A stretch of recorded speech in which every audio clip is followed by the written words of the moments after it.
Hoy en el Garage Travel armamos las valijas y nos preparamos para emprender un viaje hacia el sur de Francia, donde las puertas de esta ciudad amurallada se abrirán. Bienvenidos a Carcassona.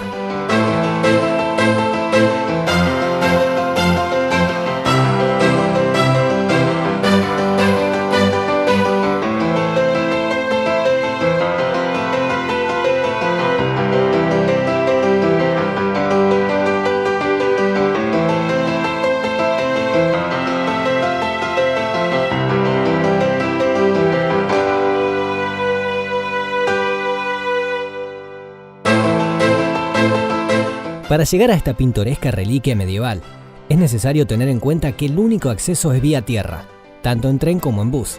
A unos 80 kilómetros al este, el aeropuerto más cercano es el de la famosa Toulouse. Una vez aquí, solo hay que tomar un tren desde la estación central hacia Carcassona, con un tiempo aproximado de unos 45 minutos y unos 16 euros de precio de billete.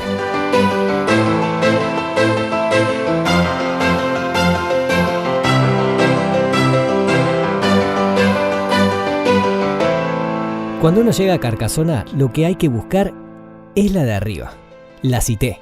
Impresiona desde cualquier flanco por el que uno se acerque a ese doble anillo de murallas, con 18 torres en el interior y 26 en el exterior, que protege su casco antiguo.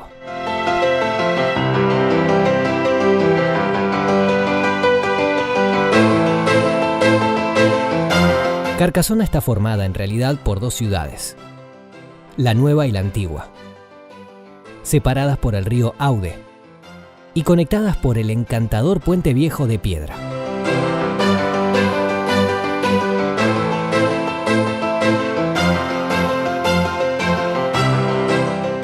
En lo alto de la colina surge la Cité, la mayor ciudadela medieval fortificada que se conserva en Europa, incluida en el patrimonio de la UNESCO desde 1997.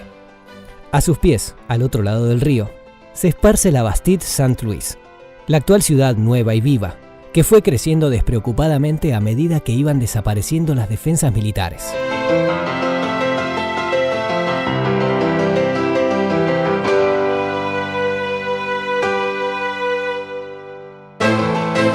La ciudadela, con sus 52 torres y dos recintos concéntricos de murallas, es lo primero que llama la atención.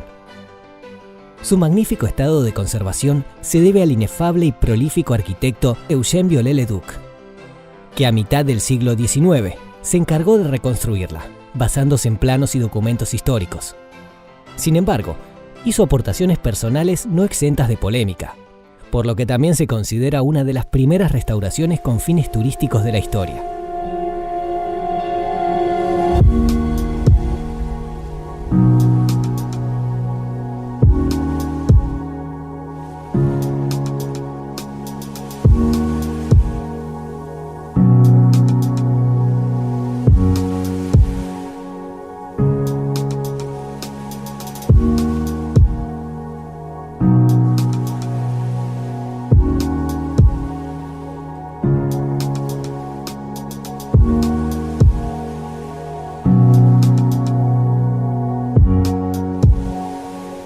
Antes de ingresar a la Cité amurallada, es importante recorrer sus alrededores, ya que se pueden obtener vistas únicas del castillo.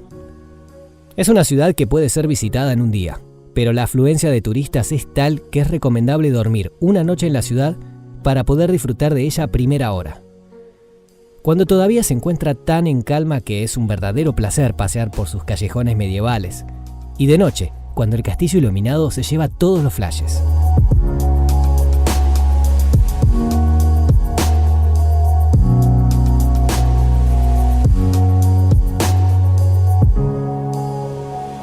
La mejor época del año para visitarla es desde finales de abril hasta octubre, cuando el clima es agradable y las temperaturas son más suaves.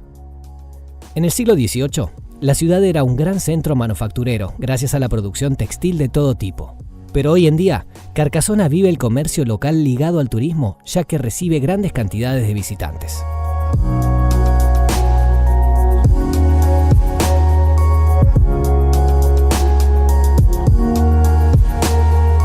Ustedes se preguntarán cuál es el gran punto de interés. Vamos a conocerlo. Acompáñanos a la histórica ciudadela medieval de Carcassona.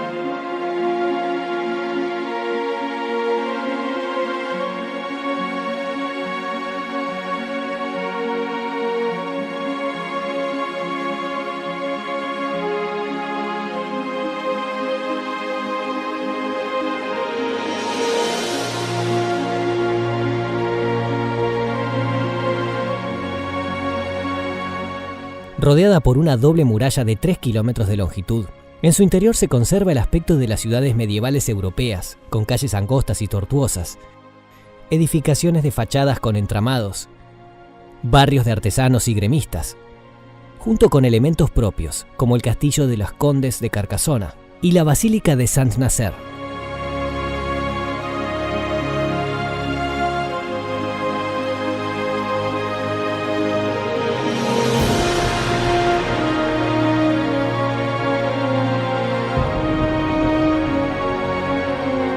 La ciudad fortificada está situada sobre una elevación en la orilla del río Aude, frente a la ciudad moderna, y muestra en sus diferentes edificios y elementos arquitectónicos defensivos la huella entre el periodo prerromano, su abandono en el siglo XVII y su posterior recuperación.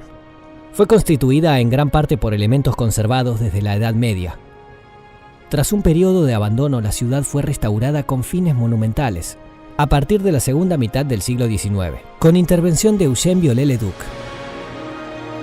Está catalogada como Grande Cité y su castillo y murallas como monumento histórico por el Estado francés, siendo uno de los centros turísticos más visitados de Francia.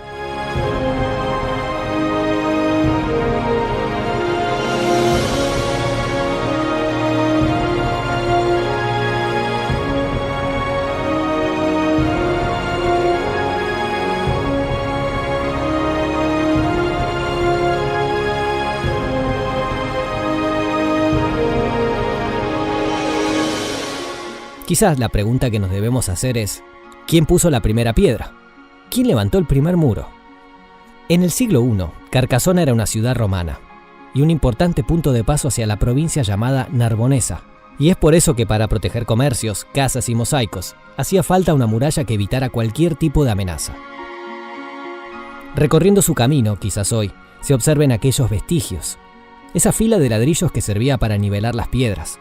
Es la firma característica de los constructores de cultura romana y galo-romana. Tras el descubrimiento del imperio, esa muralla antigua se ha mantenido en su lugar, afrontando los numerosos ataques, asedios e invasiones que la ciudad ha sufrido, de los visigodos, de los árabes, los francos, entre otros. Carcassona es una ciudad medieval que nos invita a recorrerla por completo, cada rincón, cada detalle, cada muro. Pero es momento de tomarnos un breve descanso, porque en el próximo bloque seguimos con mucho más el Garage Travel.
Estamos de vuelta con mucho más el Garage Travel para seguir recorriendo la ciudad amurallada mejor conservada de Europa.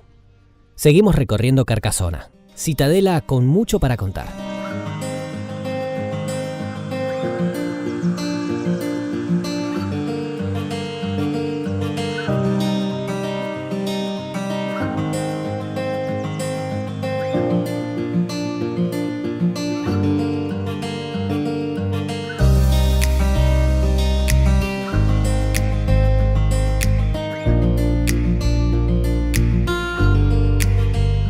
Adentrándonos aún más en la profundidad de su historia.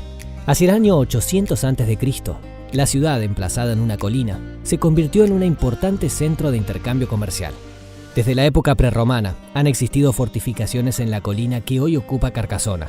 La ocupación más antigua conocida del lugar se remonta al siglo VI a.C., con la construcción de esta fortaleza. La protección exterior de la ciudad la aseguran dos recintos amurallados concéntricos, separados por una lisa con 52 torres, que suman un total de 3 kilómetros de murallas.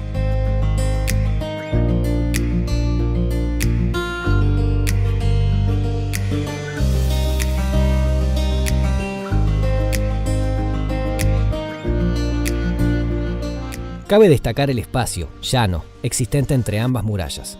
Las lisas, que conformaban un importante papel defensivo en la época de su construcción, antes del uso de artillería. Por una parte, la cité se podía defender de sus atacantes desde dos líneas altas de tiro, las dos murallas. La muralla interna, cuyas partes más antiguas son de época galo-romana, de finales del siglo III, posee un perímetro de 1070 metros y se caracteriza por un paramento de piedra de gran tamaño, interrumpido por hileras de ladrillos que garantizan la estabilidad de la construcción. Posee ventanas en arco de medio punto, recalcadas por claves de ladrillos. Está flanqueada por torres en forma de herradura, cuadradas en el lado interno y en semicírculo en la parte externa. La pared de este recinto tiene de 2 a 3 metros de grosor. Con respecto a los accesos, la ciudadela cuenta con 4 puertas principales situadas cada una de ellas en uno de los puntos cardinales. Una de ellas es la famosa Puerta de Narbona, orientada hacia la ciudad de la costa mediterránea que le da el nombre. Fue construida hacia 1280, durante el reinado de Felipe III de Francia, y se compone de 2 imponentes torres de 3 niveles, además de la planta baja, equipadas con un frente en forma de tajamar para el desvío de los proyectiles atacantes. Dentro de la reconstrucción emprendida por Viollet-le-Duc, de 1859 a 1870, la dotó de una imitación de puente levadizo que no existía originalmente.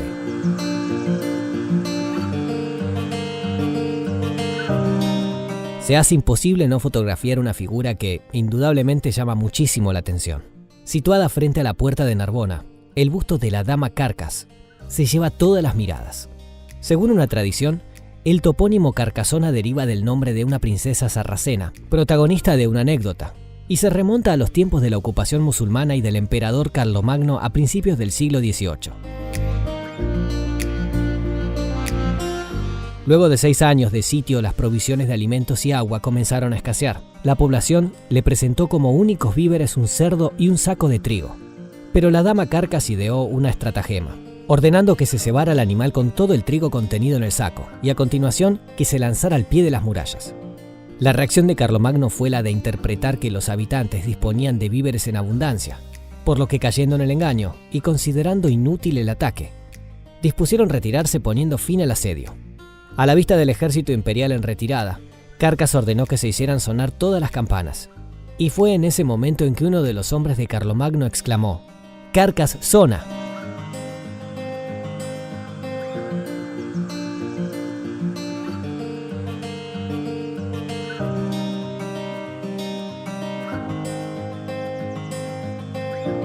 Todas las callejuelas de la cité conducen al Castillo Condal, la última defensa que incorporó el recinto. Esta fortaleza, dentro de otra fortaleza, fue construida en el siglo XII, rodeada por un foso y custodiada por robustas torres. Desde el castillo se aprecia mejor la estructura militar del conjunto. Destacan los matacanes o galerías de madera desde las que se lanzaban proyectiles, y las lices o palestras, el espacio entre murallas en el cual, si los atacantes accedían al recinto exterior, quedaban al descubierto y desprovistos de refugio. Su construcción fue iniciada por Bernard Atón IV Trencabel durante el período románico, hacia el año 1130. El castillo y sus murallas incluyen 9 torres, 2 de las cuales son de época visigoda: la Torre de la Capilla y la Torre Pinté, la más alta de la ciudad. Todas las demás construidas a lo largo del siglo XII. La feudalidad era un asunto de familias, grandes, poderosas y siempre deseosas de expansión. Tras una alianza, se atribuye Carcasona a la familia Trencabel. En este mundo feudal, para mantener el rango que uno tenía, había que llevar una vida de corte, y para ello, poseer un palacio en pleno centro de la ciudadela.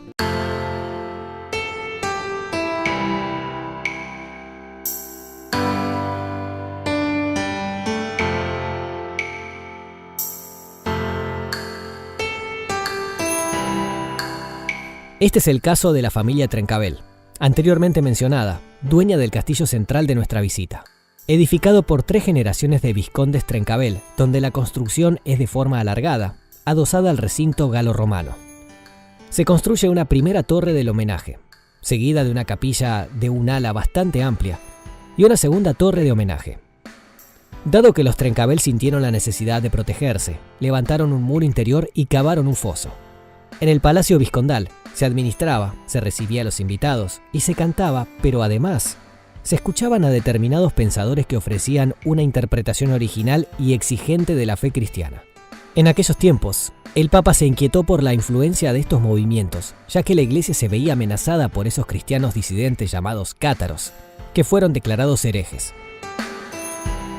El Papa presionó al rey de Francia para que intervenga, y así fue. En el año 1209 se puso en marcha una cruzada interior, más bien una guerra de conquista. Una vez más, la antigua muralla construida 1000 años atrás vio llegar a los sitiadores, que unos días antes de la masacre de Bessières se habían llevado 6000 muertos. Comenzado el sitio en Carcasona, el calor, la sed, la enfermedad y los primeros muertos no tardaron en llegar. Aquí mismo en el palacio, a Trencavel le asaltaron dudas y decidió negociar. La población fue evacuada, ilesa pero despojada de sus bienes. El propio Trencavel fue retenido como prisionero en su propio castillo, donde no sobrevivió por mucho tiempo. Ocurrido esto, un temido guerrero del norte, Simón de Montfort, comenzó a reinar Carcasona. Unos años más tarde, su hijo ofreció la Cité al trono de Francia, que impulsó inmensas obras de fortificación. La ciudadela se convirtió en plaza fuerte real y se amplió, en estilo gótico, la Catedral Saint-Nazaire. Se consolidó el recinto romano y reforzaron sus cimientos. Dentro de estas obras se construyó una segunda muralla. Se levantaron nuevas torres, donde el castillo quedó protegido como una fortaleza dentro de la fortaleza. Abandonamos el castillo para recorrer las pintorescas calles dentro de la Cité.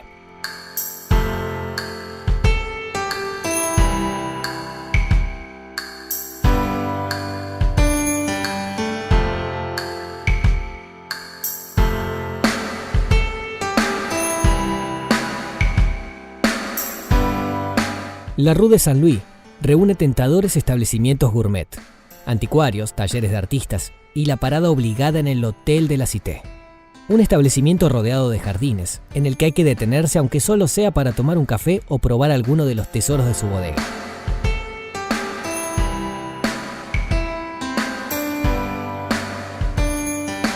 En las calles intramuros abundan locales donde se pueden comprar souvenirs de esta magnífica ciudad amurallada.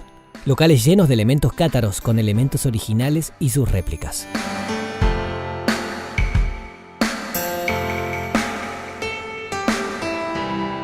Momento de ir a un breve corte comercial, pero ya seguimos con muchísimo más el Garage Travel.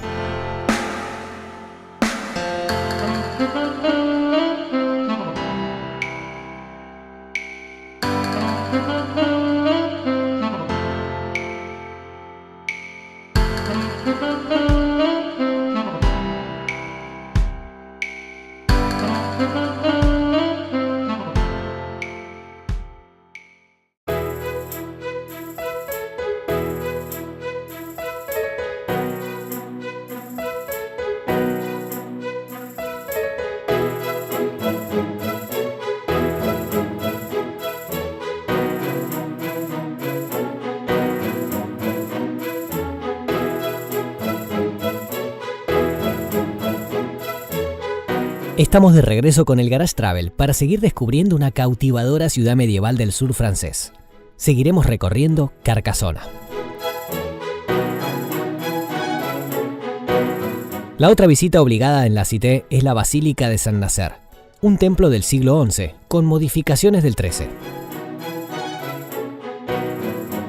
Conserva su estructura románica en la parte posterior, bella aunque severa y oscura, que contrasta con el gótico luminoso del ábside y el transepto.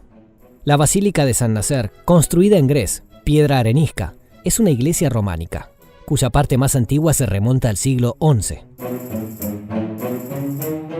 En el emplazamiento originalmente se elevaba una catedral carolingia, de la cual no queda ningún vestigio. La primera iglesia edificada en el siglo VI ha desaparecido totalmente.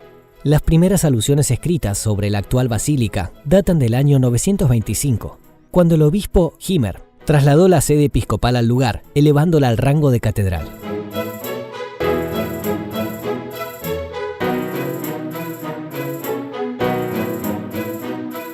Las renovaciones de Eugène Viollet-le-Duc, realizadas en la Cité, transformaron ampliamente el exterior de la basílica, pero en el interior el cambio fue más notable. Dos estilos: románico, siglos XI y XII, y gótico, siglos XIII y XIV, conviven en la arquitectura de la iglesia.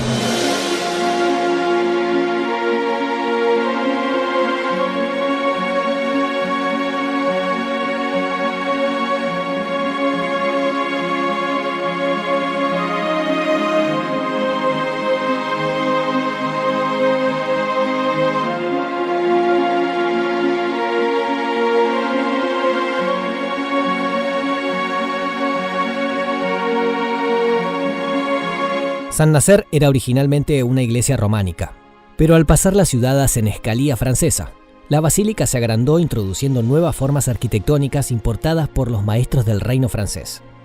Entre 1269 y 1330 se construyeron la cabecera, el crucero, nuevos ábsides y un coro gótico que reemplazaron el presbítero románico. Y del coro cabe destacar sus pilares, adornados por estatuas esculpidas en las columnas, forma inusual.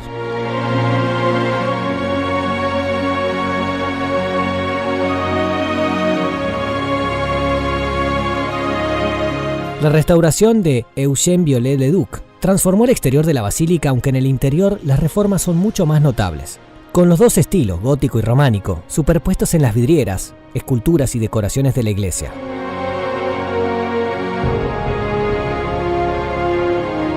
Las fachadas presentan diversas vidrieras que realmente llaman mucho la atención.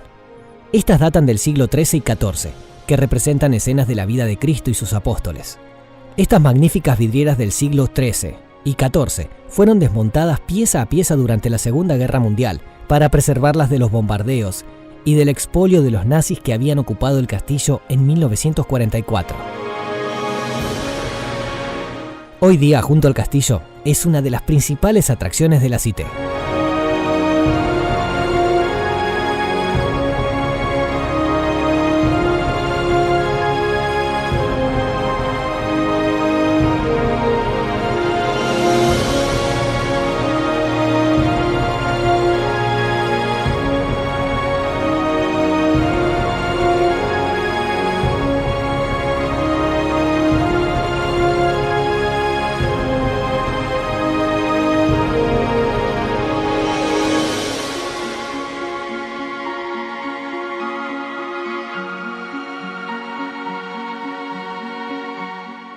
Llegamos al final de nuestro recorrido de hoy, pero te invitamos a que la próxima semana te unas al Garage Travel para seguir conociendo el mundo.